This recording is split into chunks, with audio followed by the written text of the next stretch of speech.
Gudig Arts for All's How I Work series. We thought it would be interesting to have conversations with various artists and creatives about how they work. We're here today talking with musician Deiran Manning. Deiran, thanks for spending some time with us today. Happy to be here. Tell us a little bit about what inspired you to become a professional musician. Okay, well, honestly, I've been playing piano for so long that I can't even really remember what inspired me to start playing. I'm sure my parents were involved as well because parents being in a musical family, you're always encouraged to play an instrument, and so I started at like 2.5, 3. Didn't really enjoy practicing that much.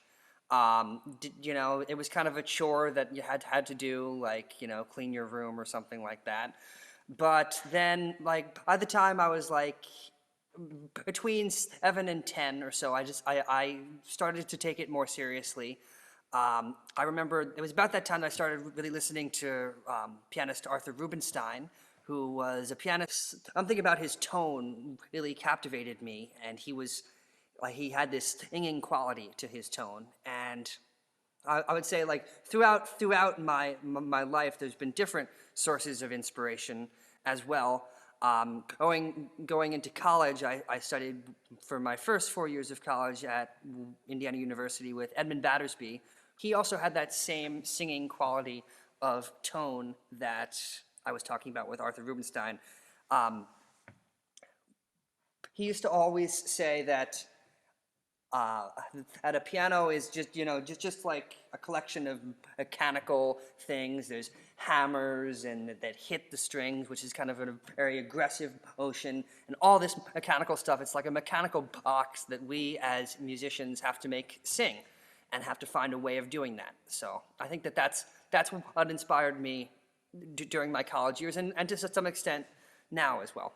So, what's it like to be a musician? Can you tell us how you work? Sure. Well, I think it's almost like a religion. You get up. First thing you do is practice. The first thing, at least for me, I do know some musicians who have a very different pattern in terms of like practicing through the night, staying up really late. But it's something you do every day, and for like between 3 and 6 hours, depending on what you're working on, what's coming up. Um, I prefer to start with Bach. That's also something that I got from my teacher, Addersby. Actually, the piece that you heard on a little clip of on the beginning was the Goldberg Variations, which I've kind of turned into a lifetime project. Um, there's actually a recording of it that I just put out on Spotify. It's the entire piece. The piece is an hour and 15 minutes, but it's kind of a lifetime of work. So I like to try to start with that piece and start with working on that and kind of slowly chipping away at that project. And then I'll move on to pieces that I'm working on for upcoming engagements. And there are upcoming engagements now. It's been a little bit different, which I'm sure we'll get to a little bit later. But just kind of practice those pieces as well. And I think that it's all about the consistency and doing it every day. Can you play us a little bit of some of the works that you kind of practice every day? Well, the Bach Goldberg variations is the one that I essentially practice every day. But the aria, which is the start of the piece, and it's kind of a very interesting cyclical piece because there's this aria, which just is an Italian word that means air, but also just means song, that starts it, and it has a bass line, which that line in the left hand is what the variations are based on. I like to really try to sing with that, so I'll try to play a little bit of.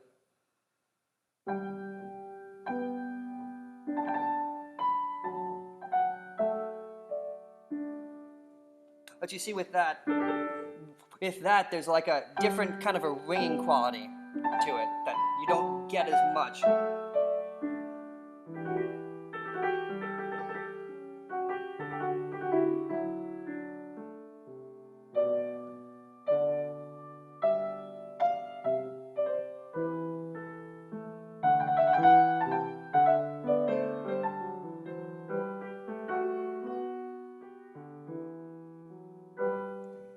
This piece that I also practice really frequently as well. I mean, it was originally written for what's called a double manual harpsichord, which is a harpsichord that has two keyboards. So there's one keyboard here, and then there's one keyboard that's higher up. So there's a lot of parts that are written like you're supposed to cross hands, but play notes that you can't technically play because of the fact that you're supposed to be playing on two keyboards. So there's stuff like.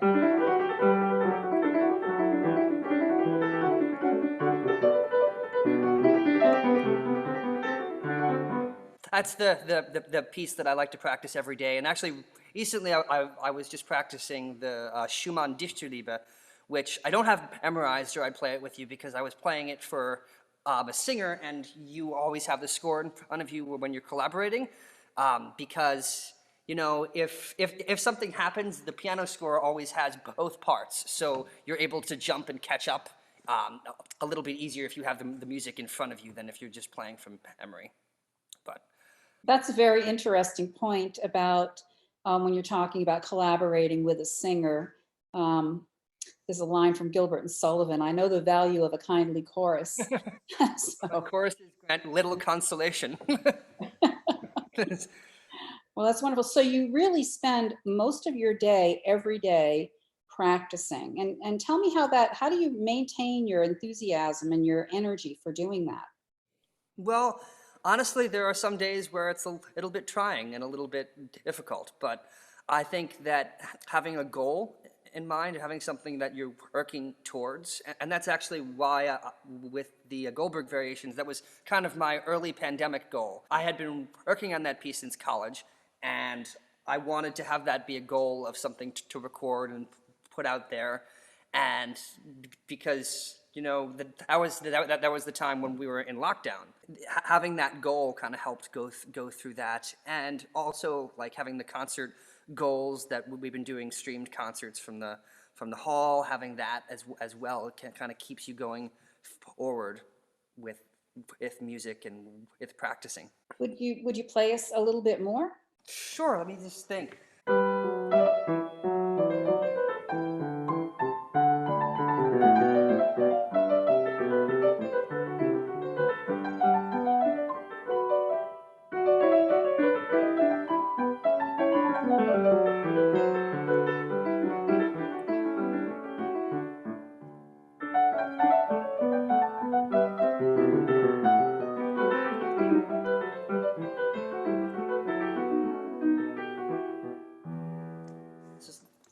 That was a little bit of variation too of the Goldberg variations as well, and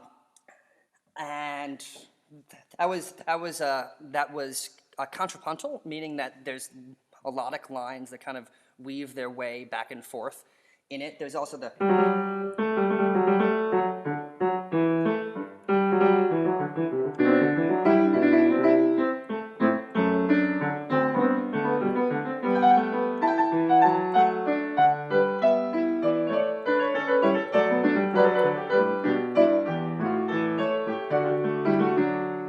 That was also a good example of counterpoint. You hear that kind of, there's that idea that's actually a miniature fugue. So that miniature fugue, meaning fugue from the Latin to flee, that you have this melodic idea, then it comes in a different place. Now it comes in here.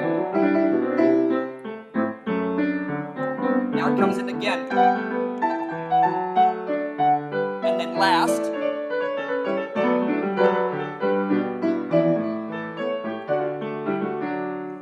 hard to play that and talk, but I think also one of the issues with classical music especially is that if you start saying something like a fugue, then people kind of get intimidated and scared, and there's kind of a certain level of like snobbery in classical music that I have been kind of struggling to get rid of. And actually, if you look at the Ellsworth American, I recently published like an op-ed piece about that, and about how it's a very insular community in classical music, and like especially for people for people who might not have been exposed to classical music, looking into this community, it's very close-knit, very tight-knit, but it's also from someone in that community looking out.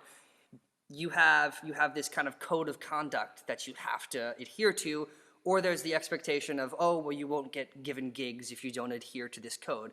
And I think that's a little bit outdated, especially for nowadays. And I think that, as I said in that the pandemic has kind of leveled the playing field. We're all on the same field now, because no matter what level of musician or artist you are, the arts are struggling right now. And I think it's especially difficult with classical music, because classical music was struggling before this. And I feel like a lot of the musical elite, so to speak, in classical music don't even want to acknowledge the fact that classical music is struggling. And now especially we have to acknowledge that, because we have to bring it to a wider audience. And I think that's what I've been trying to do with the Inter Harbor Music Festival, because that's kind of the way I can do it right now. We've been doing the concerts in the park and trying to encourage people to come. It's also why I'm not wearing a suit right now, as you'd expect for classical music and stuff like that. But just to try to bring a new audience, make them more interested in classical music. And I think especially the operas that we've done have gotten a lot of interest, which I've been really happy about, because opera is one of, if not my favorite of the musical forms, because I feel like it incorporates all of the art forms in a way. You mentioned a little while ago, trying to conform to the accepted norm in order to get hired for more gigs. So how does a musician go about getting hired so they are able to make their living with their art? Well, it's honestly that you also kind of bring up something that I was going to talk about, which I appreciate. But the career path for a musician is completely different than it was like 50 years ago. At that point, the career path for a pianist would be in like the 40s, 50s, and 60s would be like you study with a teacher very intensely up until you're like 13, 14. You can already play like amazingly well by the time you're 13 or 14. Then you go to a conservatory, study for a degree, no graduate degree, nothing like that. You do a competition, get your name out there, and then if you're lucky enough to win a competition, you get gigs through connections that you've made from the competition. People will have heard you play at the piano competition, and then you'll get gigs that way. Or you would do, if you were an orchestral player, you'd kind of do the same path, but then you would audition for an orchestra and get that orchestral gig. Now, what it kind of has turned into is you just kind of stay in school and you just kind of keep doing degrees and hope something happens. Which I don't think is honestly the best path for having a career, because if you stay in school and if you're still taking lessons in your mid-30s, then you're not really putting yourself out there.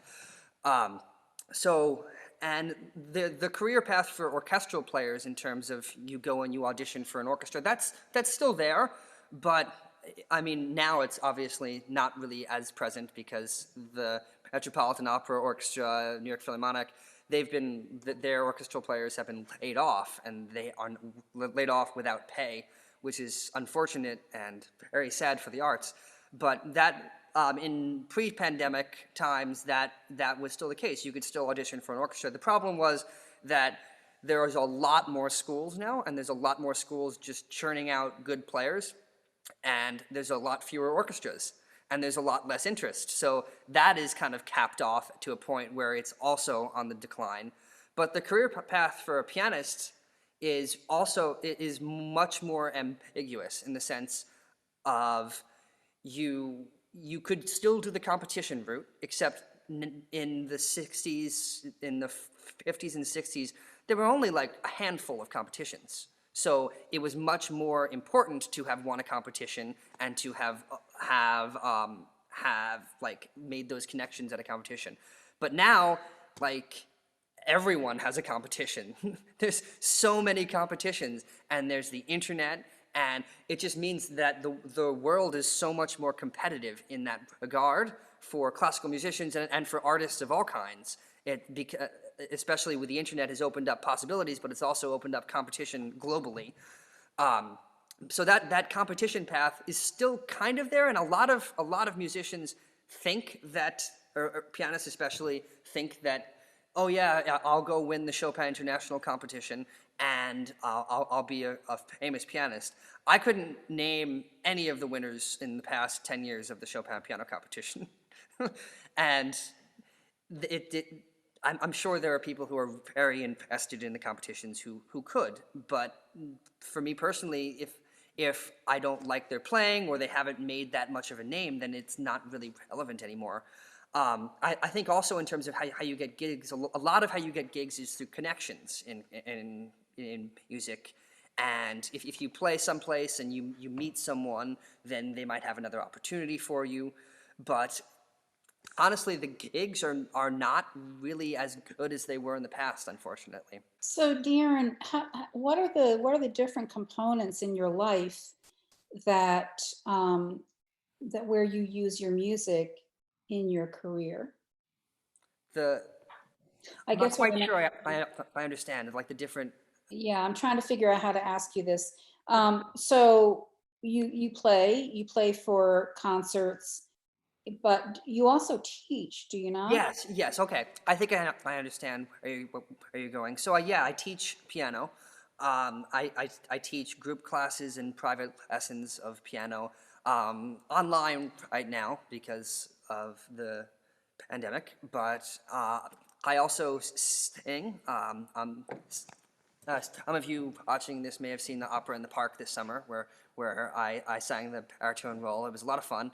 I just enjoy being on a stage, and in some ways, being on a stage as a singer is a little bit more liberating, just because there's a lot going on the stage as a pianist. There's a lot happening, whereas I feel like on the stage as a singer, you get so invested in the character that you're portraying that you don't think as much about the language and stuff like that.